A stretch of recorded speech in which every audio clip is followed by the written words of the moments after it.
When you were first coming up, and when you were first, you like when you were Kid Dynamite on Sports Illustrated, I'll never forget that, man. That was that your era from like, the 80s, the late 80s, that era, like, it was a big part of my youth. Like you being the champ, it was a change of things. Because when Larry Holmes was the champ, as a boxing fan, I loved Larry Holmes. Like, there's that cover. You were 19 years old, right? Yeah. It's nuts. When Larry Holmes was the champ, as a boxing fan... Wow, you still got that stuff, man? You can still get those. Yeah. Sports Illustrated. It's the internet. You can find it on the internet. That's how Jamie got it. Holy boy. I had that Sports Illustrated. But when Larry Holmes was a champ, as a boxing fan, I appreciated him. I knew he was a great fighter. We would get together with friends and watch like the Michael Spinks fight with Larry Holmes when Spinks beat him for the title. It was a big deal, but it wasn't a big deal culturally. Yeah. Like, people didn't care as much.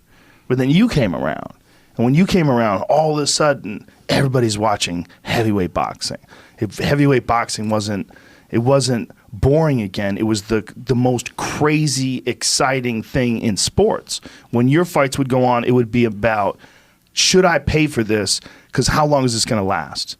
Like, that had never existed. That's pretty weird. People tell me about that all the time. They all chipped in and then turn the fight on this over with. I never think about it like that. Sometimes when it comes to my realization of the situation, I forget that I'm that guy. I forget that I trained that hard and I became a fighter and stuff. Yeah, that's what I was going to ask you. Like, does it seem like a dream? Yeah, pretty much like a blur.